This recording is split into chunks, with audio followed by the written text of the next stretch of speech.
দুটি কথা মাদ্রাসার ছাত্ররা বুঝবা।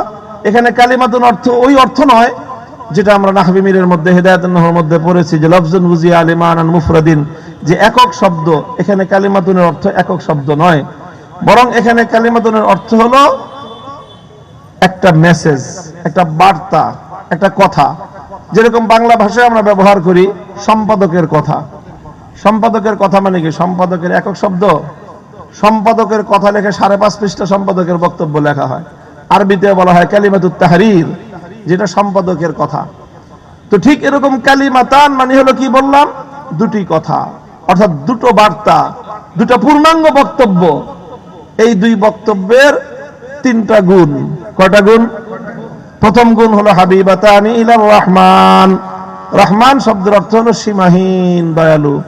রহিম অর্থ হলো অতিশয় দয়ালু, মানে অনেক দয়ালু।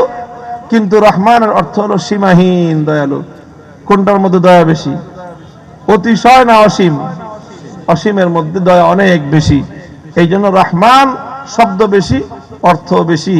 সীমাহীন দয়ালু যেই আল্লাহ, এখানে আল্লাহর অন্য কোনো নাম ব্যবহার করা হয় নাই। রহমান সীমাহীন দয়ালুর নাম ব্যবহার করে বোঝানো হয়েছে যে তার নিকট যদি প্রিয় হয় তাহলে যিনি অনেক দয়ালু তিনি তো এমনিই দয়া করেন। যিনি সীমাহীন দয়ালু